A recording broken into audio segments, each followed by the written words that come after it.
So today's video, I'm going to talk about some of the ways that I manage my money, I've saved money, things that I invest in, and ways I have cut expenses to live more frugally. So these are just some tips and tricks that hopefully you'll find them helpful now.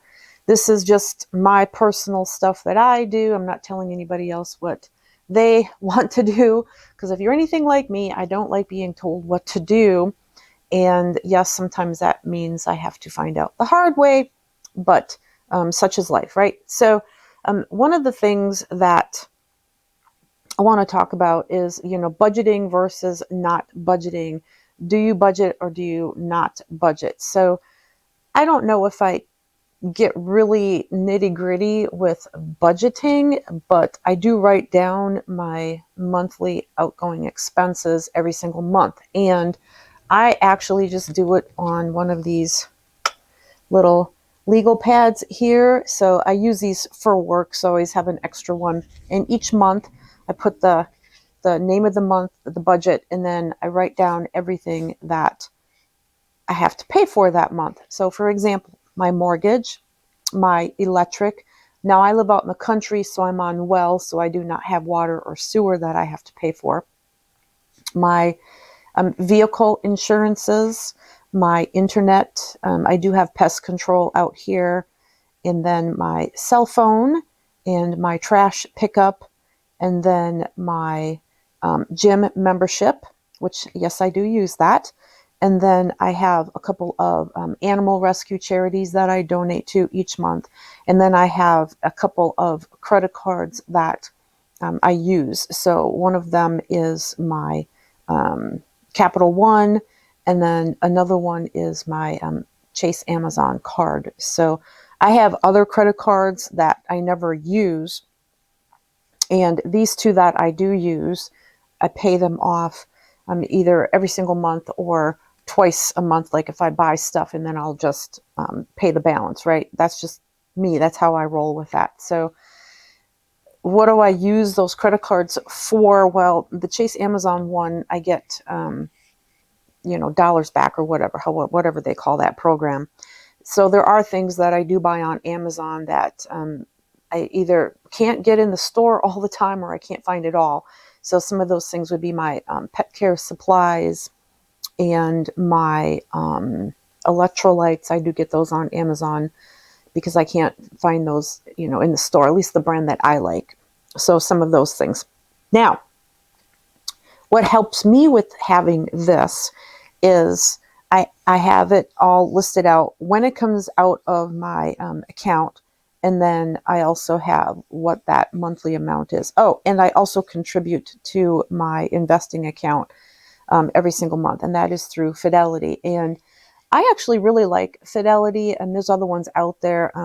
This one, I did some different research. I watched a lot of videos to kind of learn how to do these things, because I don't know a damn thing about the stock market and investing. That's just not something I've ever gotten into. And so now that I have wanted to get started with that in the last couple of years, I needed to learn more about it. So I watched videos and some tutorials and different things like that. So I did my IRA last year. It's a Roth. So that's a post-tax thing. I did that right through Fidelity. I haven't started it yet this year, but that doesn't mean I can't. I can do it whenever I want. And then I've just invested in different ETFs, dividends, whatever, stocks, and like the big ones, like with Fidelity's version of the S&P 500, which I think is the ticker symbol FSKAX, something like that. Anyways, I have about, I think, 8 to 10 of those. Now, do I really know what I'm doing with this stuff? Probably not, but I'm actually not doing that bad considering how crappy the market's been, and with the money that I put in. And all of these investments that I do have, I get dividends on them. So right now, I think I'm making anywhere from 100 to 125 bucks a month on those dividends. And I have them all set to reinvest back into that account. And then that amount builds up, and then I can buy more. And right now I'm actually at a gain. So I guess, I mean, according to what my older brother said, he said that's actually pretty good considering how, things have been up and down and very volatile in the markets. So anyways, I'm not a professional at that. This is not advice or anything like that. It's just what I personally do. So I kind of, have fun with that. And Fidelity is a very user-friendly, in my opinion, site to navigate around and figure things out. And they've got lots of helpful, useful tools in there that you can utilize. So that's just, what I do personally, and I do enjoy it. Now, my cell phone is through Straight Talk Wireless, which, of course, if any of you shop at Walmart, you know that it's through Walmart.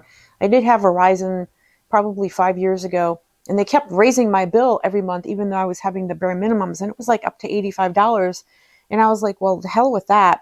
So I went to Walmart and got Straight Talk. Now, with that being said, my Straight Talk is $50 a month. I would love to go to Mint Mobile, but where I live, there's no service. There's service around me from Mint Mobile, but not in this particular area. So if I needed to use my phone to call someone from my house and I was on Mint Mobile, that would be a no-go. So obviously that's an option that's not for me at this time. Hello Mobile, I've done some research on that. Boy, did they get some crappy reviews. So that's not an option. So there's other options out there. I just haven't spent enough time researching it. But for $50 a month, it's all unlimited. So that's not bad. It's still saving me money from where it was when I was at Verizon. And this phone that I have, I had a Motorola. I think I paid like $97 for it. That lasted almost 3.5 years with Straight Talk, and it started to have issues. And so I turned around and got another phone. This is a Samsung. This was like, I think, $95 or something like that. And it's a pile of garbage. I wish I would have just gone with another Motorola. I've always had good luck with them. And I'm not a person that says, I've got to go out and buy a $500 cell phone. To me, that's just asinine, right? So this phone here is basically, so I have access to a phone if I need it. And I have the weather on here and weather notifications, which is really important living out here in the country because we don't have tornado sirens. And this phone does alert me to when there's a tornado warning and I need to take shelter. So that's important. If I didn't need that, I would say the hell with the cell phone and I would get rid of that too. And maybe just have a landline, right? I'm old school. That's just how I am. So, but that's, one of those things. I mean, this phone is a pile of garbage. My Motorola one was fantastic. It was probably as good, if not better, than some of the $800 cell phones I've seen, and that thing took excellent pictures. This one takes okay pictures because I like to take pictures, especially when I'm outside doing things or pictures of my cats. But in terms of it wanting to do updates and then things not loading properly, that's the issue I have with this phone. So I'll see how long I can get it to last, and then I'll think about getting something else. So if anybody has any suggestions for a cheaper mobile service than what I'm paying right now through Straight Talk, I'd welcome your suggestions on that, and just leave those in the comment section below. That would be fantastic, and I'd really appreciate it. So other things, let's see here. I think I might have talked about this before. Not really sure, but if I did, I apologize in advance. So my vehicle insurance, now I have, and I know this is going to sound crazy, but I do have a car. Of course, I have my motorcycle, and then I do have a really old-ass pickup truck that I have. So I have to pay insurance on that as well. Now, I very rarely drive it. I used to use it a lot when I lived in North Carolina because I would go and buy cheap furniture at the thrift stores because it was plentiful and it was nice, but it was super cheap. And then I would upcycle it and I'd turn around and sell it for a profit. Well, where I'm at out here, unless you go to estate sales or auctions, that's pretty much non-existent because the thrift stores here are crap. And what furniture they do have is like nobody would want it. It should have been just thrown in the trash, unfortunately. So I really don't use that truck. And I've been really thinking about just selling it because there's nothing wrong with it. It's a 2002 Ford F-150 extended cab. It's just a two-wheel drive. And I've gotten my money out of it, I should say, over the how many years I've had it now, 5-6 years. but I pay insurance on it and it just sits in the garage. So that's a waste of money. Now the insurance isn't a lot, but it's still a waste of money. So I have my car and my motorcycle as well. And my insurance bill was around 116 bucks a month, and I talked to my insurance agent and we made a couple of changes, got it down to $71 in December. I was really happy about that. Then when I got my renewal, and I think I got that email in like April, it shot up to like 122 bucks a month, and I was like, wait, what the hell's going on? So I had called her and talked to her about that. And in Missouri, this is just what I know of. I'm sure other states have the same things going on, but in Missouri, they raised the rates 33% across the board. They also raised homeowners insurance because that went up as well for me. So I literally had to take my deductible from 1,000 all the way up to 2,500. There was a windshield buyback thing that I was paying like $42 a year on my car. I dropped that because I just didn't think that was worth it either. And then I had the limits of 100, 300, 100. And I think the minimums in Missouri is 25, 50, 25. I dropped mine down to 50, 100, 50. And so I got the bill back down to $91 a month. Now that's just for my car and for my truck. My motorcycle is separate. It's underwritten by a different company through my farmer's insurance. And yes, I have shopped around for insurances, and they still have given me the best deal. And that motorcycle insurance is just a once a year thing. And that's about 50 bucks a month. And that's because I have a Harley and because it's a newer model. So, but it's me personally what I want to do. My internet, when I first bought this house, I went through this company, great service. I mean, yeah, it's slow out here in the country, great service, but it was 150 bucks a month. And so I started shopping around last year and found another couple of providers, but the reviews and the consistency of it was not very good at all. And then this year I was able to find another company that gives about the same speed, upload and download speed as the other provider, but they were almost half the price. They're 85 bucks a month. So I was able to take my internet bill from being 150 down to 85.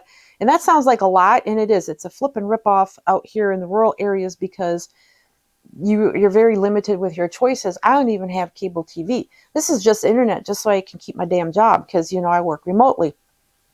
And if I didn't need that, I wouldn't do that either. And so that's where that's at. And then my trash bill is like 24 bucks a month. My pest control is like $33. Because again, I live in Missouri. Every single bug in the entire country, I think, freaking lives here. It's disgusting. And I live out in the country. So, and I don't do bugs. Okay. That's just me. So that's an expense that I'm willing to take on and be completely happy with that. My gym membership is $50 a month. That's through Anytime Fitness. Again, that's high, but I'm in a rural area. I'm very limited on my choices. So, but yeah, that's about where I'm at. So what's nice about that, everyone, is I know exactly what I take in each month for my net pay. And then I know exactly what I need to have going out for all of my expenses. So, and of course, I don't have on here, food for me and food for my cats. It's probably around 300 bucks a month, something like that. But that varies. It just depends on, what I'm buying that month. I pretty much only eat meat. So that's a different video. We'll talk about that at some other point. Something that I've just started recently. So anyways, what I do with my paycheck, though, is I have half of it go into what I call my operating account. Now, this is my accounting background talking with all the clients that I work with. And we have different names for accounts, operating versus money market versus savings. So my operating account is where all my monthly bills come out of. Okay. And then I have a savings account with SoFi, whatever you want to call it. And they just raise the interest rates on that again, that you're earning. It's up to 4.3%. So that's pretty damn good. So half my paycheck goes into that. I don't ever touch it. I just watch it get bigger and bigger every month, which is cool to be able to see that. And then of course I'm putting also monthly money into my Fidelity. And then I go and buy more stock of something that I'm already invested in. So that's kind of cool. So am I doing everything 100% correct? Of course not. I'm still learning this every single day. I grew up pretty, in a pretty poor family. It was my mom, my dad, my older brother, my younger brother, and my dad worked, and my mom was a stay-at-home mom because that was in the 70s, you guys, right? But my mom liked to do a lot of different crafting things, and she had different hobbies, and she loved her records and stuff like that. And she had, I never really even thought about it until I got a little older. She had a lot of shit, you guys. Okay. She loved to spend my dad's money, and we did suffer for that. We wore secondhand clothes.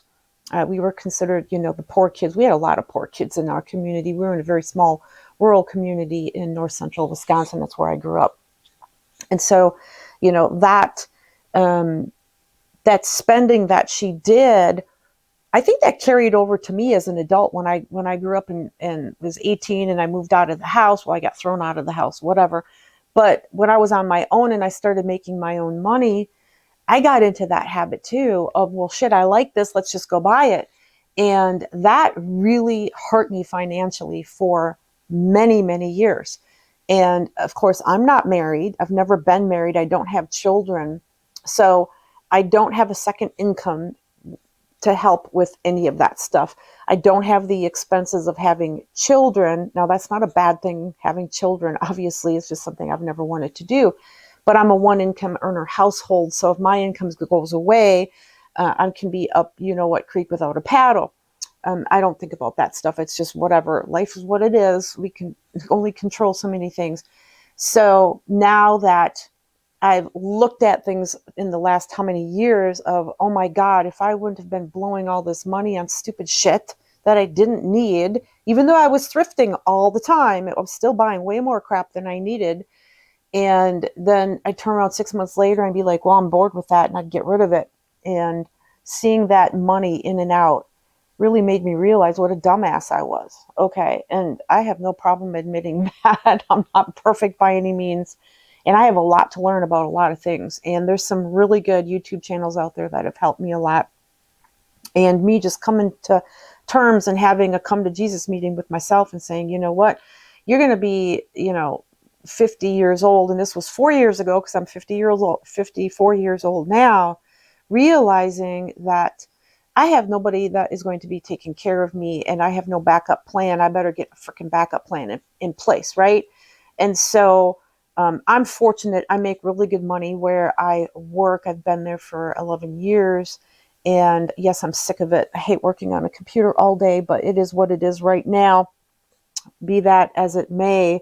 And looking at other ways, to make income online where it can be more of a passive thing once I get it going.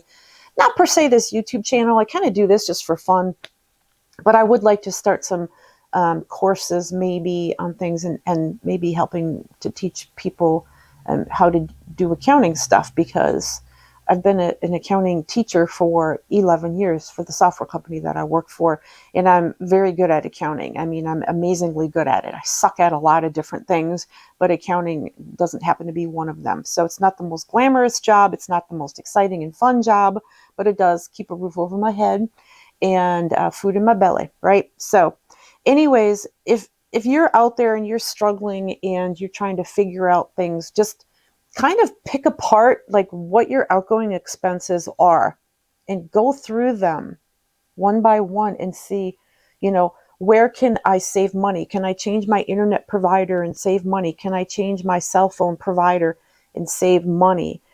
Things like that. It's just little things. And then you also got to look at the things that's like, you've got to have that. Like for me, I'm not giving up pest control. I don't care. I'm not going to do it. All right. That's just me. I donate to a couple of nonprofit animal charities, Little Bubs being one of them, because everybody knows Little Bub, right? But that's something that's near and dear to my heart. And I feel that if you have the ability to be able to help with charity, things like that, that you should pay it forward. And I'm not saying you have to do that. Okay. That's me personally. But I just think being able to help those less fortunate. If I could find a decent children's charity where I knew that the money actually went to the children that needed it or the women that needed it for certain situations, I would totally be all over that too. But I haven't found anything yet that I 100% trust like I do some of these other organizations and see all the good that they do. So, but that's just me personally. So if you want to, leave me some comments down below and let me know what you're doing, or if you have questions or want me to do a deep dive into some of these other things more specifically, like my Fidelity, how I set that account up and all of that stuff, I can do a video on that as well. But just let me know in the comments. Please don't forget to hit like and subscribe. This really helps out my channel and get this message out to more people and get these conversations going. So thank you so much for watching. Please take care and we will talk soon. Bye.